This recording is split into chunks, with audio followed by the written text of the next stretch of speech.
referencia absolutamente fundamental. Ahí no ha habido una gran innovación porque siguen un poco lo que se planteó en Cork.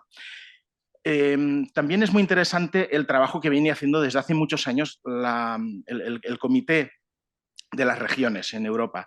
Ellos introducen un matiz y es que el pensamiento rural esté presente, es decir, que el pensamiento rural nos permita analizar esas otras políticas en todos los niveles de gobernanza. Y luego hay también aportaciones muy interesantes por parte de las redes, de las diferentes redes y, por supuesto, de la Red Europea de Desarrollo Rural, que vienen trabajando, tienen diferentes grupos de trabajo, que vienen elaborando documentos y si buscáis Rural Proofing en Google, lo primero que os sale son los documentos y especialmente de Jane Atherton, ¿no?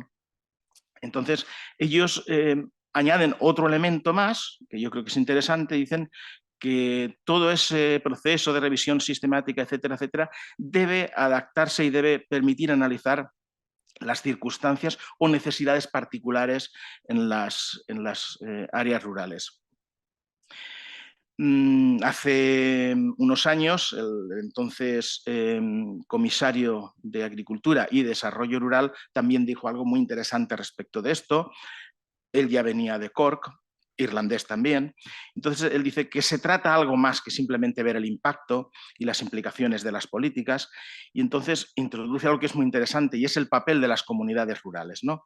Las comunidades rurales tienen que estar ahí y sobre todo en la fase de diseño de las políticas, que no se trata de ver qué es lo que está pasando, qué impacto están teniendo las políticas cuando ya están en marcha, sino antes de diseñar las políticas tenemos que contar con las comunidades rurales. Ese es el mensaje de Phil Hogan. Y después, bueno, desde el ámbito del derecho tenemos también aportaciones muy interesantes. Por ejemplo, el compañero José Luis Domínguez comenta, bueno, insiste en esta idea de las comunidades rurales y la cooperación, no solo tenerlas en cuenta, sino también va un poco más allá.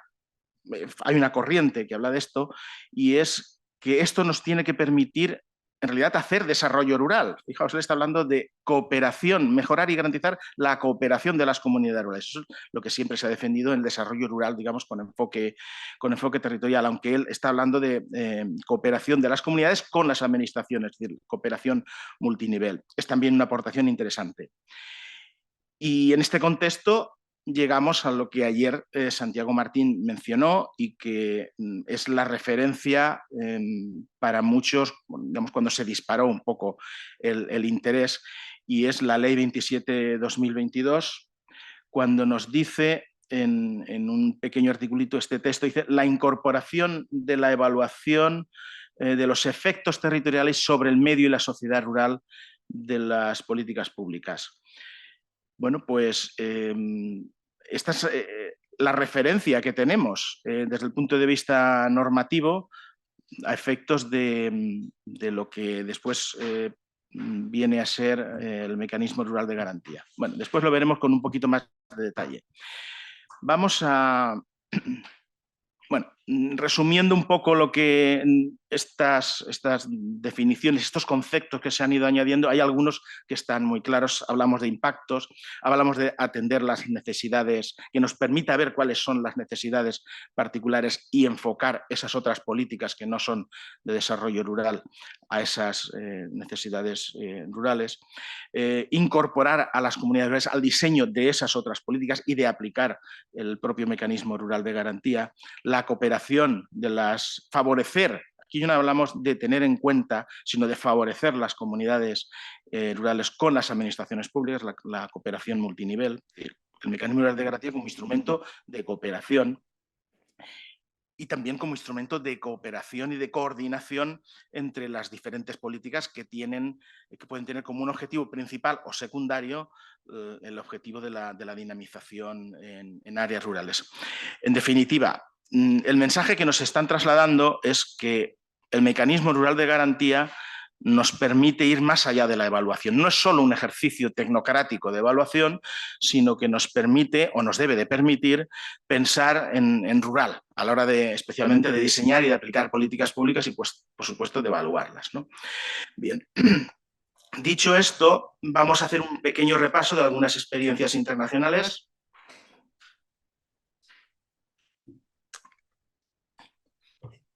Cuando abrimos cualquier manual, cualquier artículo, la primera referencia siempre se pone en Canadá, en las Rural Lens de Canadá del año 88, no porque hayan sido especialmente potentes, digamos, este enfoque, pero sí como el punto de partida. La primera vez que se empieza a pensar en esto de ruralizar las políticas, y tienen algunas características que vale la pena resaltar. Ellos lo plantean como una herramienta de política pública que era opcional, ponerlo al alcance de los tomadores de decisiones, con un objetivo muy claro: revisar esas políticas y los programas del gobierno federal teniendo en cuenta la perspectiva de la población rural. Es decir, oiga, estas políticas que a nosotros nos están llegando, ¿en qué medida están repercutiendo en nuestra mejora de nuestras condiciones de vida?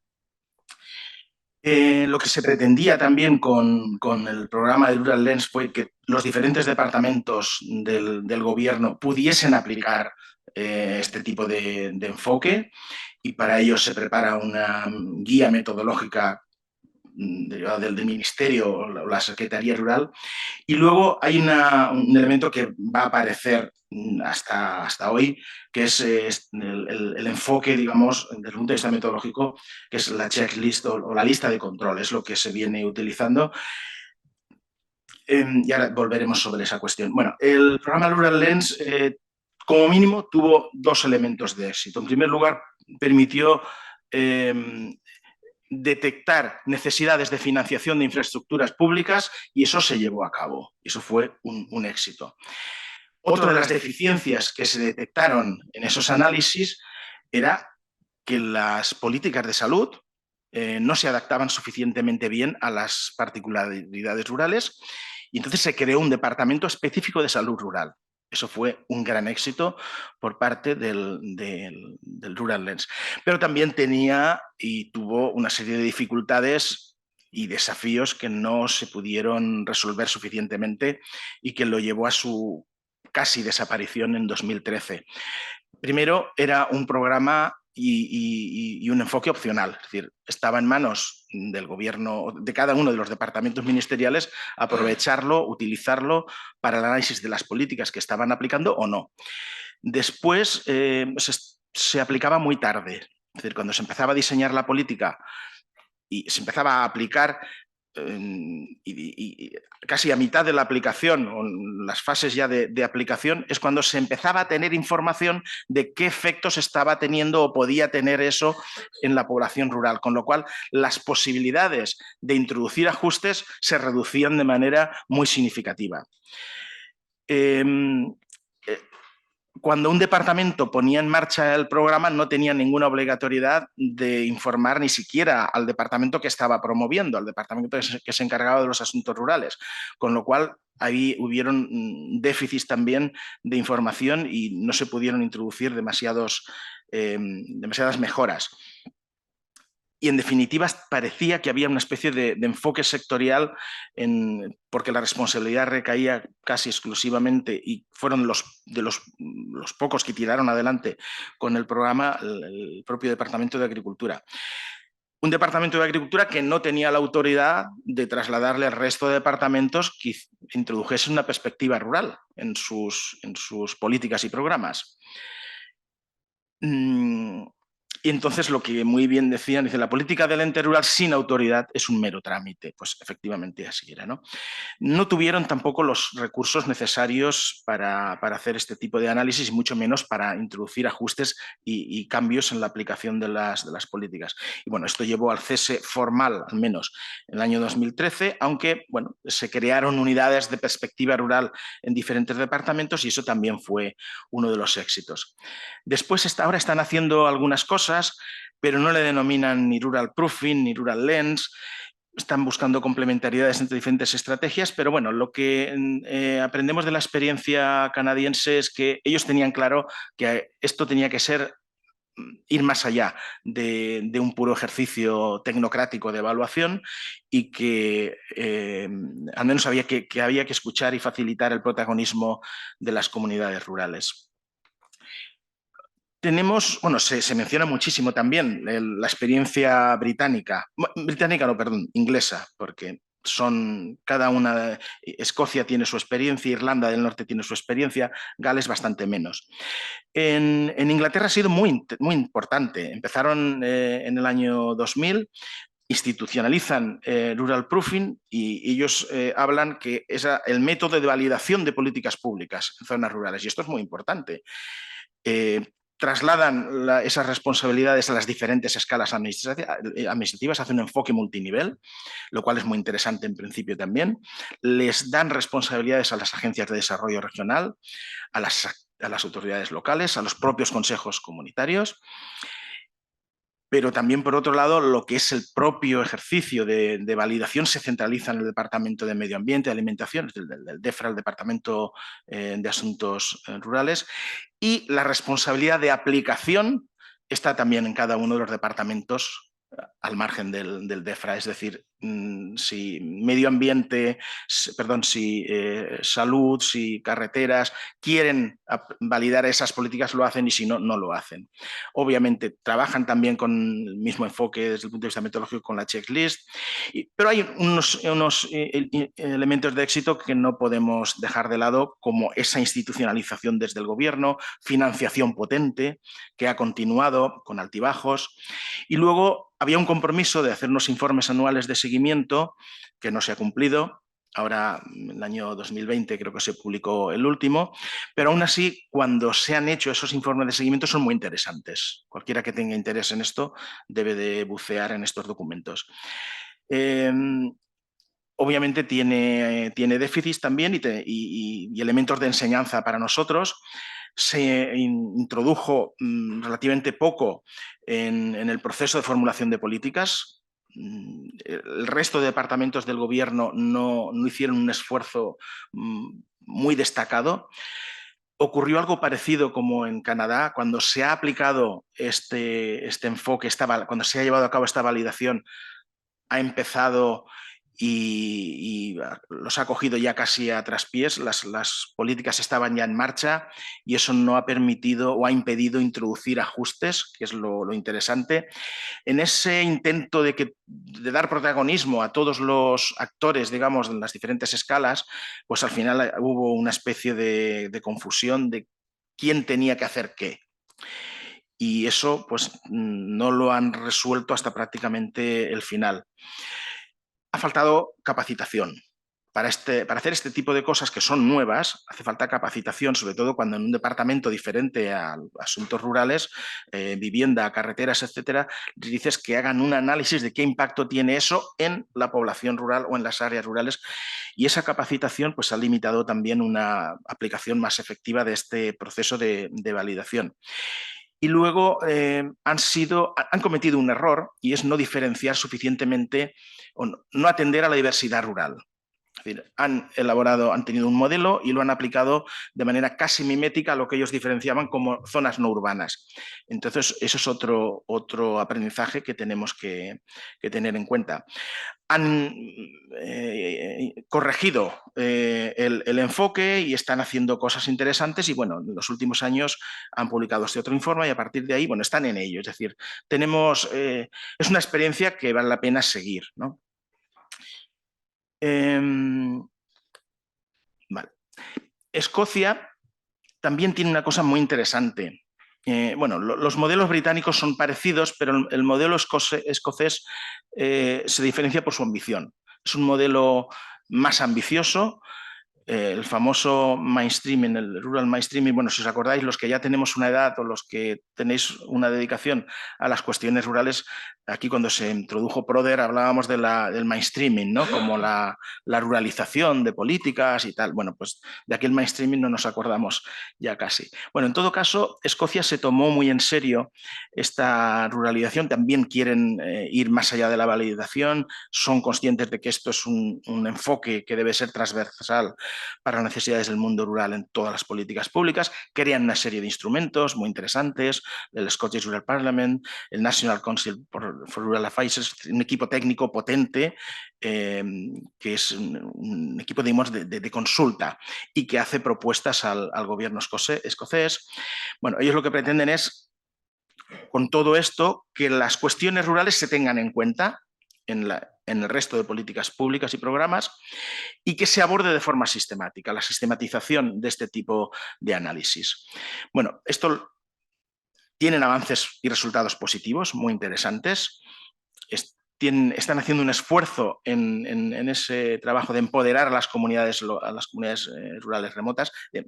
Se han centrado en este tipo de áreas, es decir, no están trabajando con la misma intensidad en todas las áreas rurales, y trabajan con la metodología de checklist, de la lista de comprobación.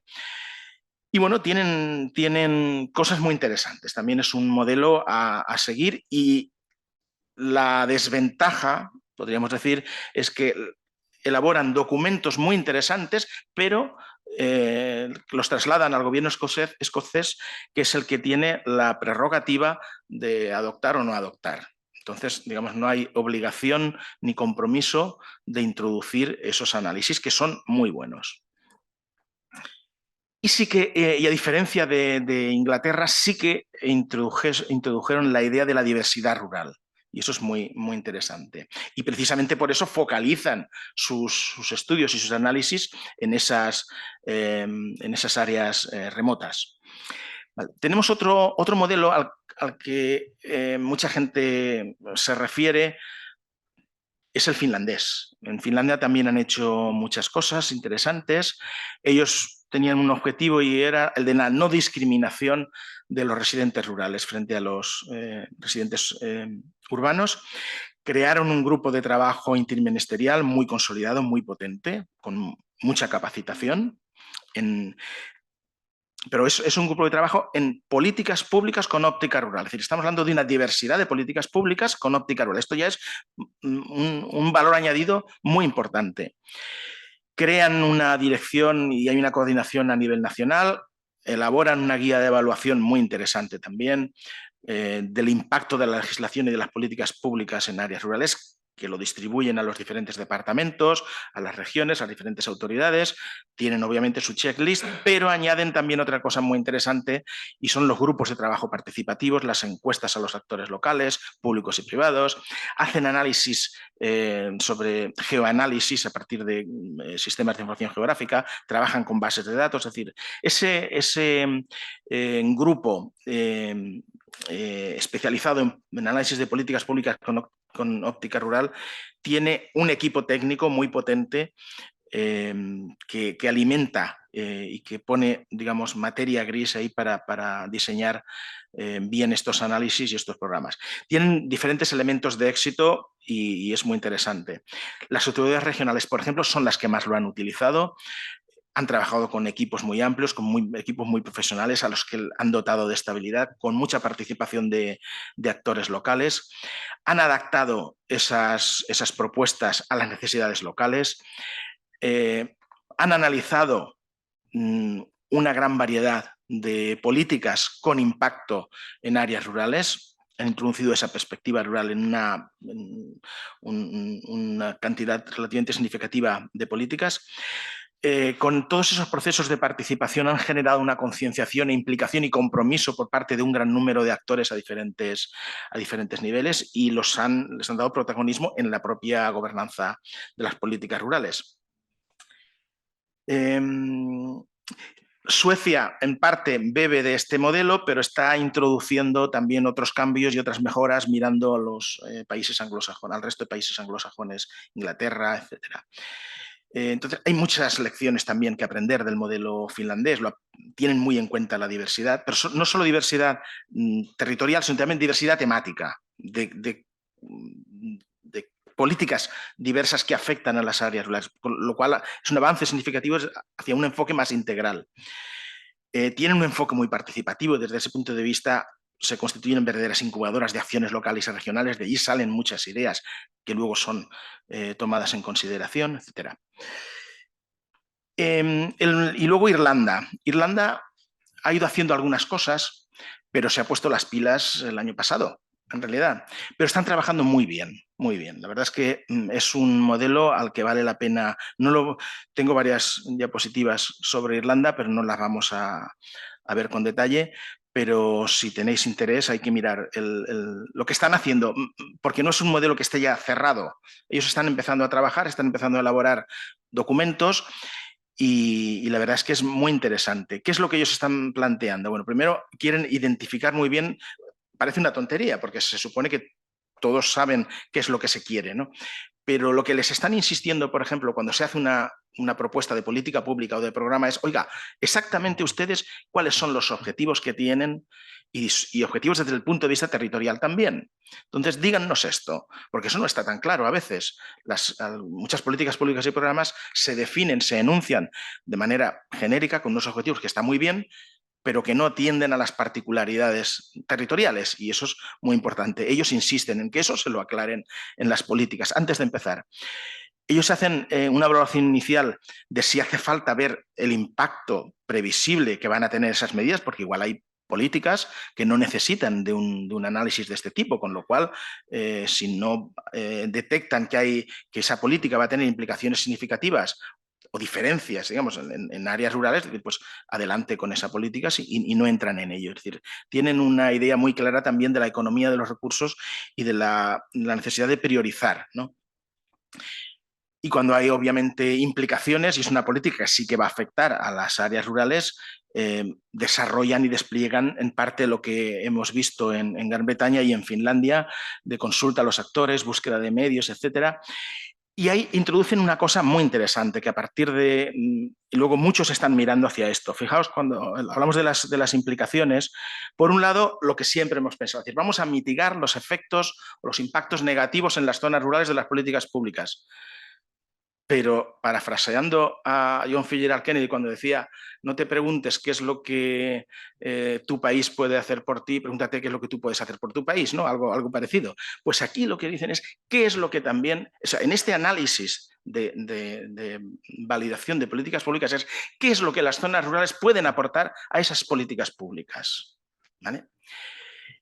Y eso es muy interesante. Yo lo he enunciado de manera simple o simplista, pero es muy importante porque se trata de valorizar también las zonas rurales. Es decir, no solo pretenden huir de una perspectiva, digamos, victimista, y pretenden valorizar el potencial que tienen las zonas rurales, y eso se puede ver también en esas otras políticas con impacto, con aplicación en zonas rurales. Bueno, y a partir de ahí ellos introducen los mecanismos para que sea posible introducir reajustes durante el periodo de aplicación de las políticas para supervisar bien todo esto. Hay unos ámbitos de intervención y ellos empiezan, cuando hablamos de la economía de los recursos, dicen, es mejor detectarnos en un reducido número de impactos críticos, porque eso nos va a dotar de consistencia a nuestro trabajo. Si queremos abarcar todos los impactos o todos los aspectos que creemos fundamentales, haremos una lista muy larga y al final perderemos eficacia. Entonces dicen, vamos a ver cuáles son los fundamentales, prioricemos y entonces van avanzando. Y bueno, aquí tenemos un pequeño listado de cuestiones que para ellos son fundamentales. Servicios, niveles de renta, interacción social, transporte, gestión de la tierra, contribución en esa idea de qué pueden hacer las zonas rurales por el desarrollo del país, contribución de las zonas rurales para la acción por el clima u otros objetivos, otras políticas clave, capacidad para prestar servicios específicos para la población no rural. Y luego también un elemento que les preocupa mucho a ellos en Irlanda es la cuestión de seguridad y la sensación de seguridad de la población local, en parte por problemas de envejecimiento y demás. Bueno, pues, pero no analizan todo esto. Dice, vamos a ver, aquí tenemos un listado de 8 temas, pero pueden elegir 1, 2 o 3 nada más, en función de las necesidades. Bueno, hay otro aspecto que es muy interesante, que no lo han desarrollado apenas en los enfoques anteriores, y es el liderazgo. Ellos hablan de liderar, siempre de un departamento que dirige, pero una cosa es dirigir y otra cosa es liderar. Y ellos utilizan mucho el concepto de liderazgo, lo cual me parece que es fundamental. Es decir, quién tiene, no solo quién nos dirige, sino quién lidera todo esto, ¿no? Y obviamente tienen el Departamento de Desarrollo Rural y Comunitario, donde tienen... Y ahí introducen también otra cuestión que les preocupa mucho y que ha sido fallo en algunos de los modelos o iniciativas anteriores, es la capacitación. Es decir, Ellos creen que hay que trabajar en un reducido número de políticas y programas a ser evaluados, que los departamentos no deben de volverse locos, ni ellos ni otros departamentos deben de volverse locos evaluando todo lo que tiene posible impacto en las zonas rurales, sino la priorización para ellos es absolutamente fundamental. Y ahí introducen, pues, desde los altos funcionarios, que deben de estar muy implicados, y luego, obviamente, hay elementos de apoyo. Las guías de aplicación, las plantillas, que vienen a ser algo así como esas listas que hemos visto antes, y luego le prestan mucha atención a la formación, es decir, formación continua dentro del departamento y formación que dan a otros departamentos. Manejan varias opciones y bueno, van eligiendo en función no tienen decisiones tomadas sobre esto, lo están valorando aún en estos momentos. Y luego, obviamente, se preocupan también por la gobernanza. Dicen algo parecido a lo que ya hemos visto antes en Canadá, dicen sin supervisión, parecido nada más, sin supervisión de alto nivel, el mecanismo rural de garantía se convierte en un ejercicio de marcar casillas. O sea que esto tiene que ir un poco más allá. Y luego, otra idea muy importante es evaluación independiente. Es decir, sin esa evaluación independiente, el mecanismo rural de garantía probablemente falla y el proceso no funciona suficientemente. Bueno, luego tiene sus mecanismos de seguimiento, evaluación. Les preocupa, casi todos siempre plantean qué pasa cuando no se aplica. Un departamento que tiene la responsabilidad de hacer algo y no lo hace. Bueno, pues es difícil introducir mecanismos de penalización claros, más allá de los mecanismos reputacionales de poner en evidencia aquella sección o departamento gubernamental que no ha entrado.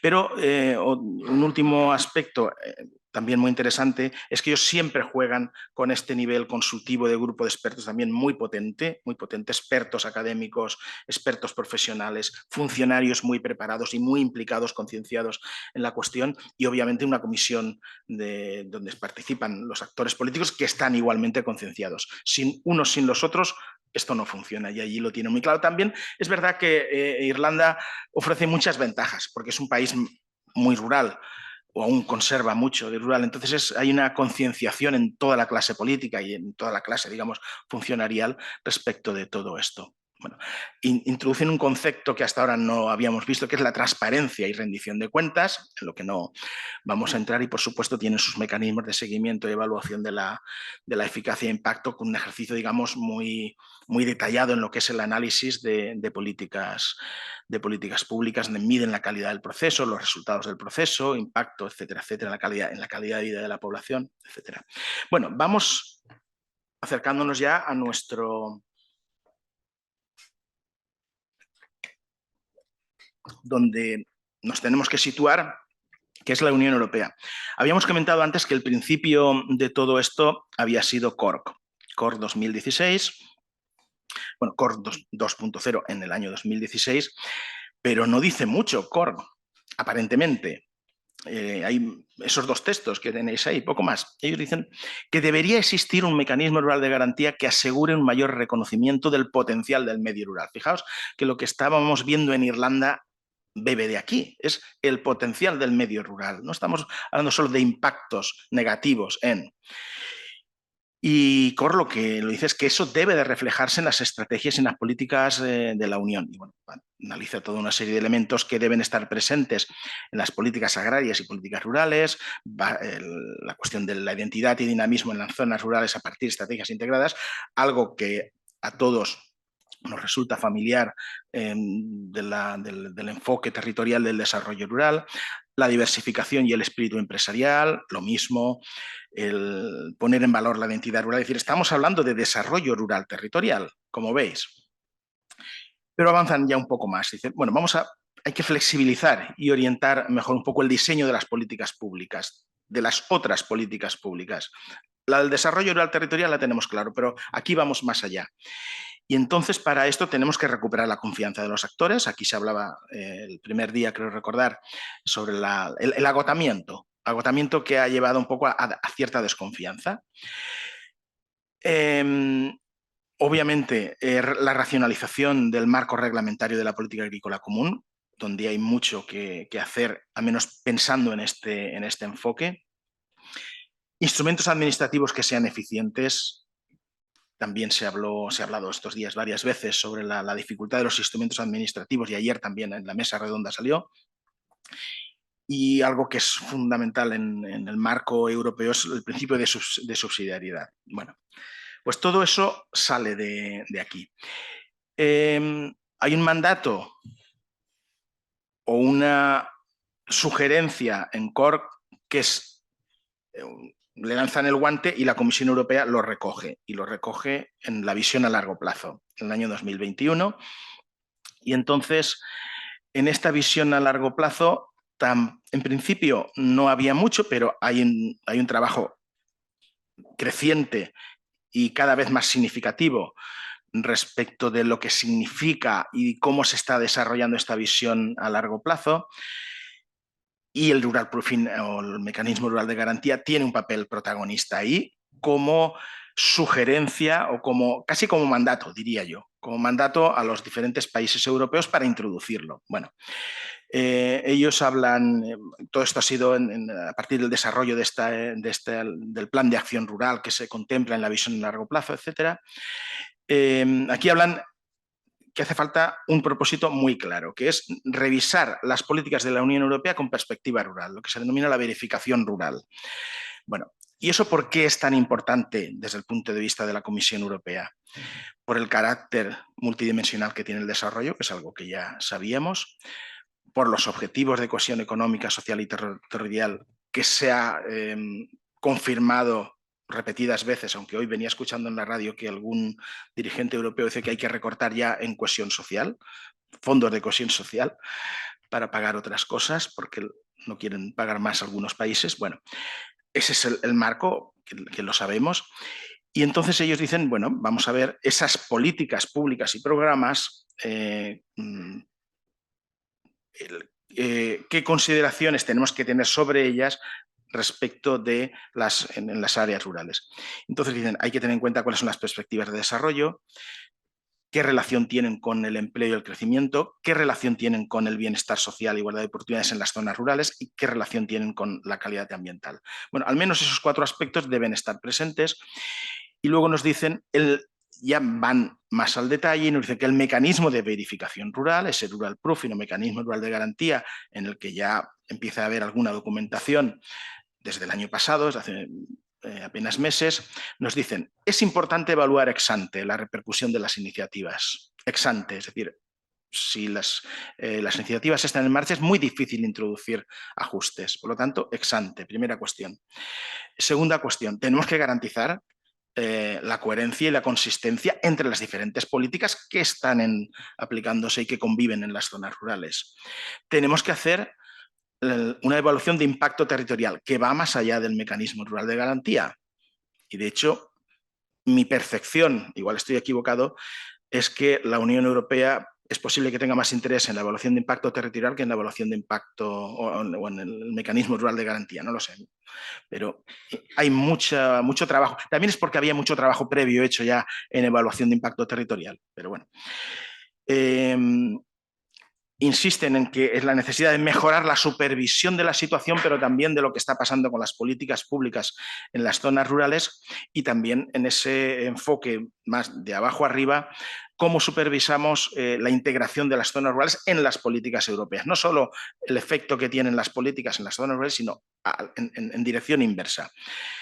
Y bueno, dicen que sería necesario un mecanismo de obtención de información con esos informes periódicos. En definitiva, ¿qué es lo que está haciendo la Unión Europea aquí? Bueno, está pidiendo a los Estados miembros que consideren la aplicación de este principio de verificación rural, que apliquen, en definitiva, el Rural Proofing o mecanismo rural de garantía a diferentes niveles. Es decir, la perspectiva multinivel está presente también ahí, a nivel nacional, regional y local. Es posible hacerlo y es necesario, además.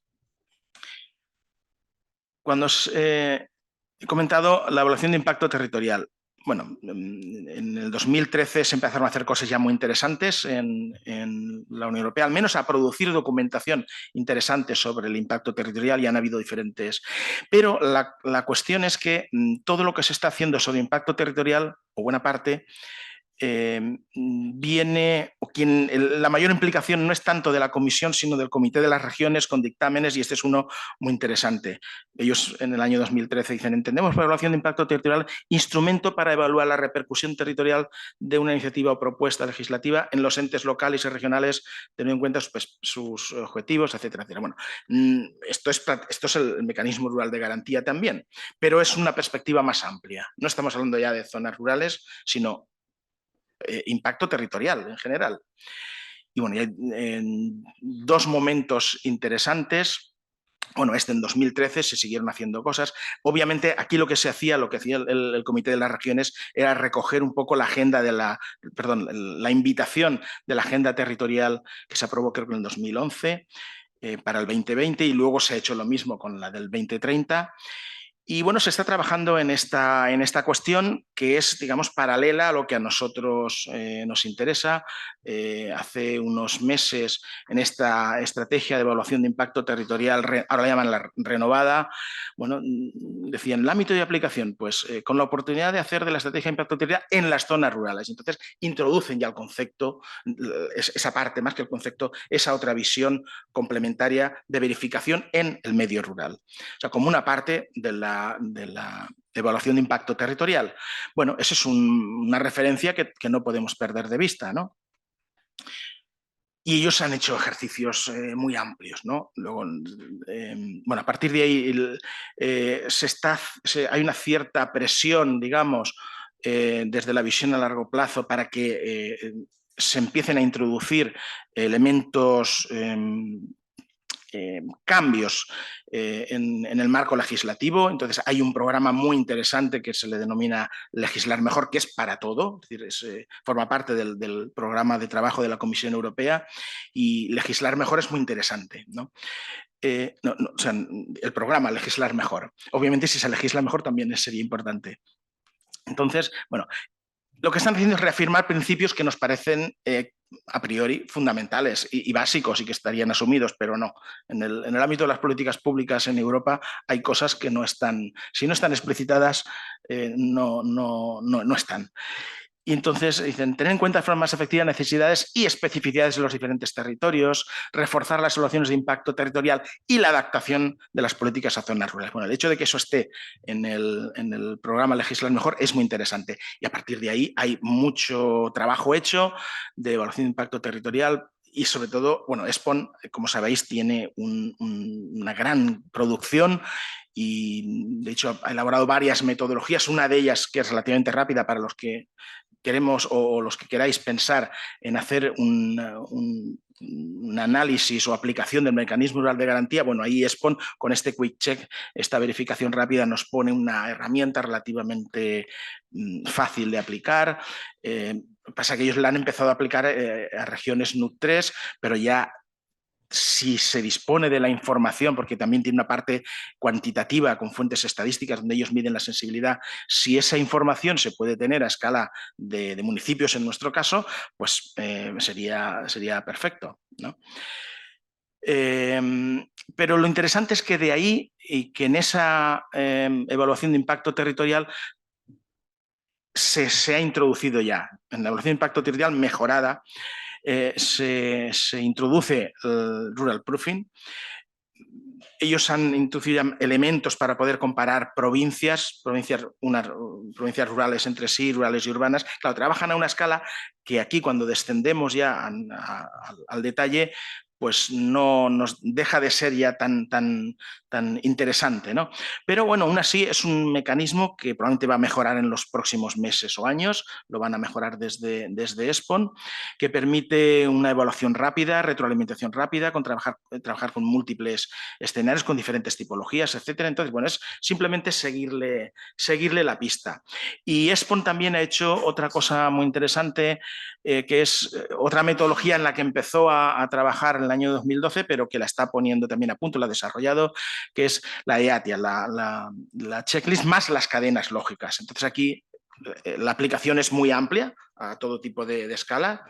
Es una aproximación en gran parte cualitativa, lo que permite es una primera visión a nivel de las autoridades responsables a partir de grupos de expertos, y de lo que se pretende es identificar cuáles son las cadenas lógicas de los impactos relevantes. Primero, obviamente, detectar los impactos, los efectos, y a partir de ahí seguir, estructurar la cadena lógica. Bueno, también es muy interesante, es potente, y es para que sepáis que está ahí. A partir de ahí se elaboran unas matrices de impactos que permiten visualizar bien los resultados, hacer análisis, explicar por qué eso ocurre, y a partir de ahí, obviamente, que es el objetivo último de todo esto, recomendaciones desde ese grupo de expertos. Claro, esto está en manos de, digamos que hay capacitación, que es el aspecto que en algunos casos había fallado. Para el mecanismo rural de garantía, para nosotros tiene grandes ventajas. No depende de una gran cantidad de datos como el modelo anterior, sino que aquí depende sobre todo de un conocimiento experto. Funcionan con talleres de trabajo, con diferentes metodologías, y sobre todo es que permite posicionarse en las primeras fases es decir, cuando hay un borrador de proyecto de ley o de programa, se puede analizar rápidamente, ¿no? con esta metodología. Bueno, vamos a ver dónde estamos en España. Bueno, nosotros estamos en el inicio del camino. Voy a acelerar. Vale, inicio en el camino. Voy a acelerar entre otras cosas porque en España inició el camino, o en pañales, como le queramos decir. Bueno, se han empezado a levantar grandes expectativas a partir de la Ley 27 de 2022, ayer la citó Santiago, porque en un artículo se dice exactamente esto y no más, ni más ni menos. En esta Ley 27 de 2022 solo se dice esto, el mecanismo dual de garantía, y a partir de aquí se han levantado unas expectativas enormes. Yo diría que casi excesivas, pero bueno, no lo sé.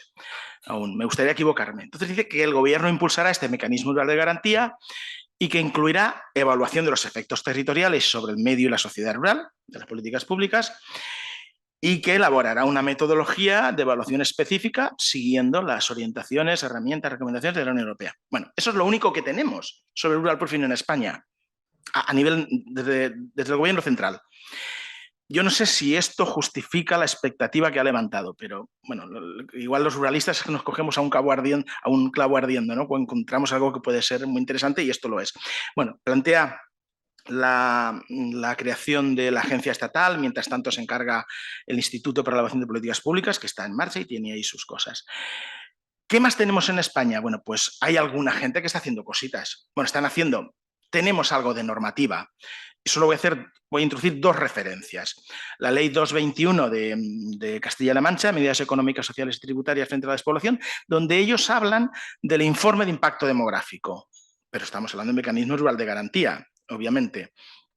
Dice que los procedimientos, los proyectos de ley, los planes y programas deben incorporar ese informe de proyecto demográfico y perspectiva de género, que hasta ahora, fijaos, nadie ha dicho nada. La necesidad de diseñar un sistema de indicadores que permitan informar ese impacto demográfico, la necesidad de tener en cuenta, individualizar el gasto de políticas activas frente a la despoblación, y luego pues una serie de directrices y criterios. Bueno, pues hay varias cosas interesantes. Lo plantea como obligatorio, introduce la perspectiva de género, y luego pues lo demás es parecido. Y ya que estamos en la Comunidad Valenciana, y no solo porque estamos en la Comunidad Valenciana, sino porque tenemos una ley nata recientemente, la Ley 523 de 13 de abril, donde también tenemos mecanismo rural de garantía. ¿Qué es lo que se dice aquí? Bueno, se le denomina Informe de Perspectiva Rural sobre el Despoblamiento y la Equidad Territorial. Es un título muy bonito. Lo mismo, lo que nos dice, nos obliga esta ley a analizar en todas las leyes y planes sectoriales a elaborar ese informe de perspectiva rural. ¿Vale? Es obligatorio. Nos exige una evaluación previa, no es un informe, es evaluación previa. Nos dice que tenemos que atender a las singularidades, que acordaos que era uno de los fallos, por ejemplo, de Inglaterra.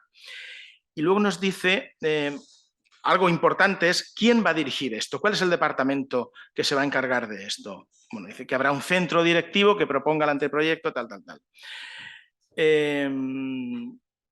Otro aspecto que ha recogido de buenas prácticas, la participación de los representantes territoriales que están afectados, de lo que algunos insistían mucho y otros se habían olvidado completamente, y lógicamente la necesidad, se elaborarán unas directrices, unas instrucciones, y también introduce otra cuestión, que para hacer un análisis sistemático necesitamos indicadores de impacto social, indicadores de impacto sectorial. Bueno, pues desde el punto de vista normativo, en Navarra están haciendo cosas que no lo he introducido, pero digamos que en cuanto a leyes, esto sería lo más destacado. Y luego hay otras iniciativas, y aquí es donde estaría yo creo que el exceso de optimismo sobre el potencial del mecanismo rural de garantía. La red española, que con muy buena voluntad están trabajando, y aquí tenemos una documentación interesante, y lo que viene a decir es que es la metodología como una metodología que permite revertir la tendencia de despoblación. Bueno, pues yo creo que esto es excesivo. Es decir, me parece que no.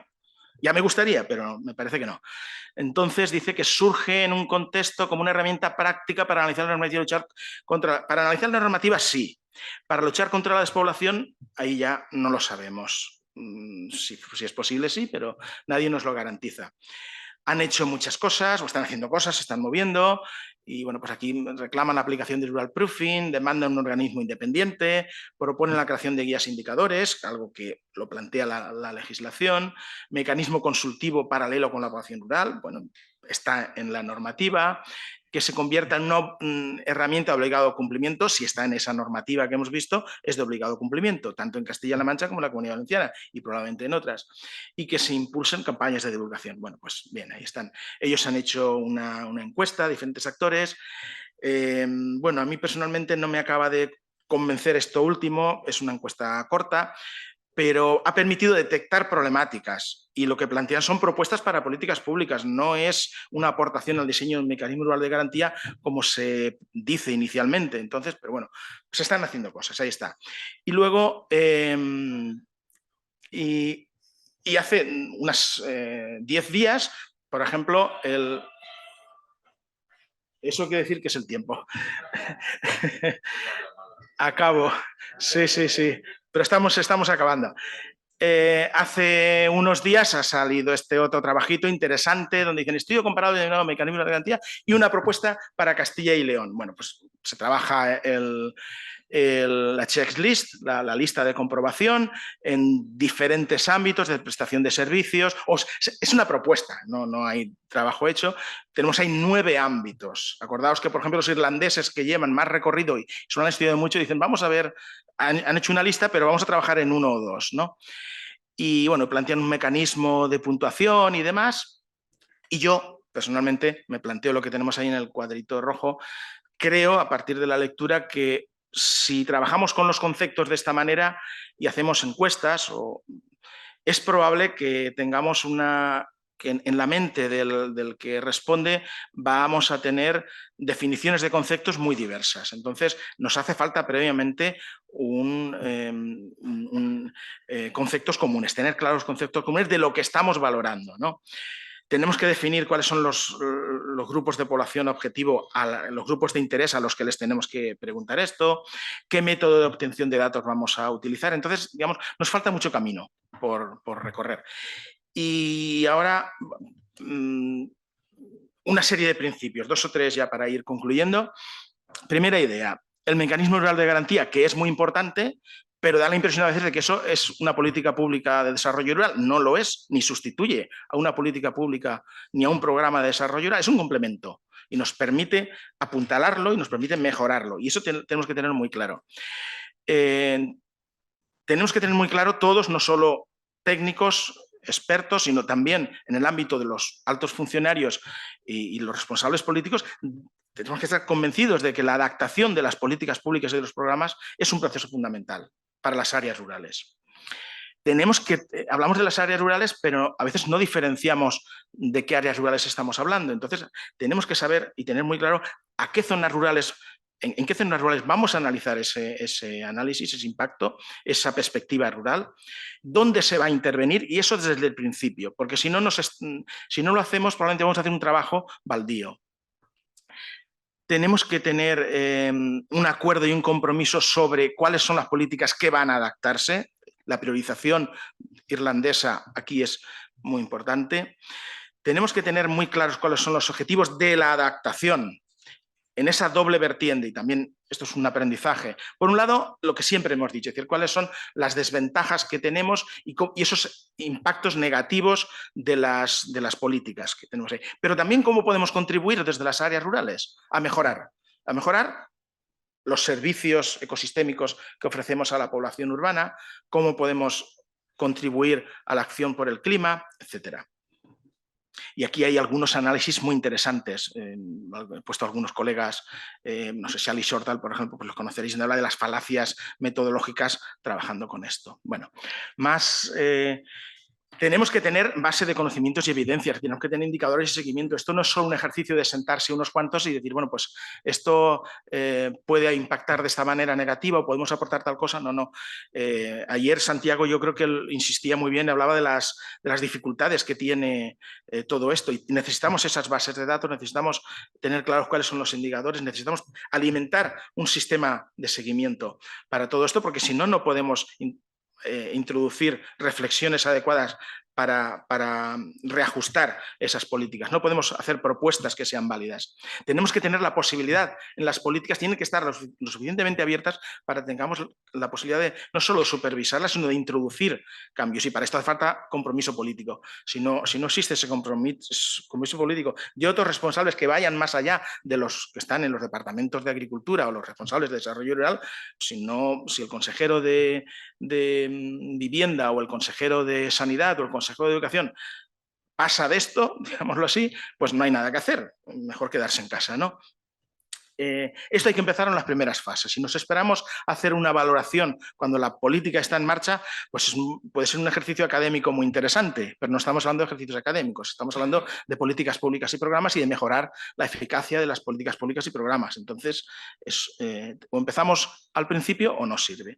Tenemos que tener un liderazgo fundamental, es decir, saber quién dirige y quién supervisa y cuáles son las responsabilidades en cada uno de los niveles, saber quién hace qué. La experiencia inglesa nos enseña que parte del fracaso inicial fue por una falta de claridad en esto. Tenemos que tener un compromiso muy claro en todos los niveles del gobierno y obligatoriedad. A través de la legislación, a través del enfoque político, hay diferentes. Y yo tengo dudas de que ese compromiso lo tengamos hoy por hoy. Todos los que estamos aquí queremos este mecanismo rural de garantía, pero no sé si tenemos el compromiso. Y ahora sí que ya acabo. Sí. Esta es la última. Es que no sé. Esta es la última. Consultar a otros departamentos, consultar a actores, que es una de las aportaciones muy interesante. Pero cuidado, porque si empezamos con procesos de consulta amplios, esto nos retrasa y al final no sirve. Entonces hay que consultar, pero ponderando bien.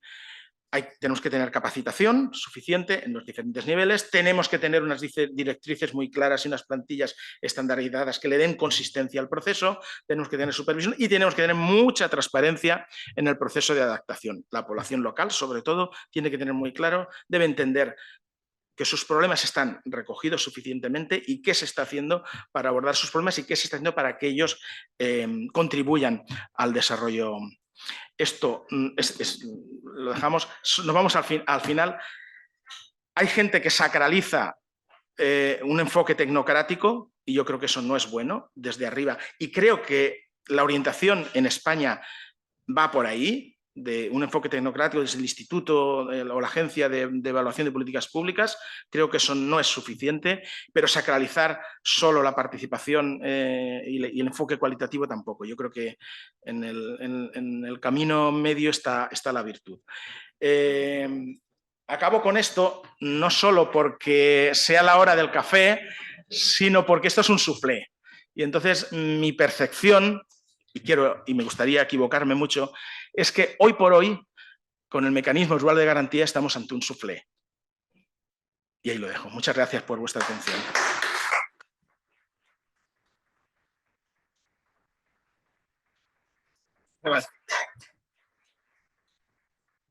Yo le decía a Javier, no lo cuentes todo, para que haya discusión. y para que podamos ir y comer algo y mantenernos activos. Azúcar, bueno, ahora azúcar. se ha abierto el apetito con ¿Vale? ese soufflé de queso. Además es de queso. Bueno, preguntas precisas para recuperar azúcar y continuar. Venga. No, bueno, entonces eran preguntas muy largas. No, vamos a hacer preguntas cortas y respuestas más aún. Más aún, y las que no podamos aquí... Levantad las manos y mi compañero... Excelente ponencia. Un apunte, tenemos un caso de éxito en España. Las infraestructuras digitales. Curiosamente, ahí estamos muy bien y además se puede hacer una trazabilidad entrando en la web ahora España Digital 2026 y se puede ver ahí la cantidad de indicadores, el histórico, los planes. Y he tenido la curiosidad y de hecho he presentado una pequeña comunicación en este congreso sobre este asunto y he intentado rastrear de por qué esto es así. Bueno, he visto que hubo un secretario de Estado en el 2004, Francisco Rosperán, una mente brillante, que estableció unas bases que otros secretarios de Estado menos capaces no han conseguido romper. Y bueno, pues invito a la academia a que estudie este caso porque probablemente ahí está la clave, en lo que hizo Francisco Rosperán en el 2004 en lo que a infraestructuras digitales se refiere. Tengo un pequeño articulito también sobre eso que va un poco en esa línea, sí. Gracias. Sí. ¿Más preguntas? Bueno, venga, va. Y si no, venga, va. Si no te quedas con las ganas, pero... Me ha gustado mucho la conferencia, muy, muy técnica. Ahí no voy a entrar en el tema de los paneles, pero sí que quería preguntarte, Javier, una cosa, que es, has hablado al final de la tendencia a la tecnocratización, pero se está dando una tendencia a la tecnocratización constante. Es decir, yo recuerdo que, o sea, los principios los principios, también has hablado de los principios de lo que era el papel del medio rural. En un principio parecía que era una parte de, a ver cómo lo puedo decir, era el garante del medio natural y se apostó por aquí, en una serie en la ETE, la Estrategia Territorial Europea, en la PAC y otros, en reformas de la PAC, en otros programas. Y después, ahora veo cómo quizás ahí se hablaba de que ya no tenía que ser un servicio, o sea, no de servicio del mundo rural al desarrollo como servicio del medio, de conservación del medio natural, sino que justamente la población y en su territorio era lo que se había conservado, digamos, en dialéctica negativa con la ciudad, que es lo que había destruido el medio natural. Bueno, parecía que iban un poco por ahí los tiros y ahora veo que se aparta, ahora que es quizás más necesario que nunca por el tema de cambio climático, y ha aparecido en varios puntos, por ejemplo, en la estrategia irlandesa, gestión de la tierra, contribución por el clima, y yo añadiría también gestión del agua, se podrían añadir otras cosas. ¿Por qué ahora ya se ha apartado la visión de los principios de la ontología del papel del medio rural de ahí? Es decir, se ha desplazado a un montón de micro estrategias, programas de desarrollo, políticas, pero ese pilar fundamental que decía en su momento la Estrategia Territorial Europea se ha abandonado prácticamente. Es decir, es que no es creo que no es un servicio sino es la necesidad bueno, era un poco por saber un poco tu opinión. Bueno, espera, ¿más preguntas? Pues si queréis, con esta pasamos. Bueno, muy brevemente, no tengo del todo claro que se haya abandonado.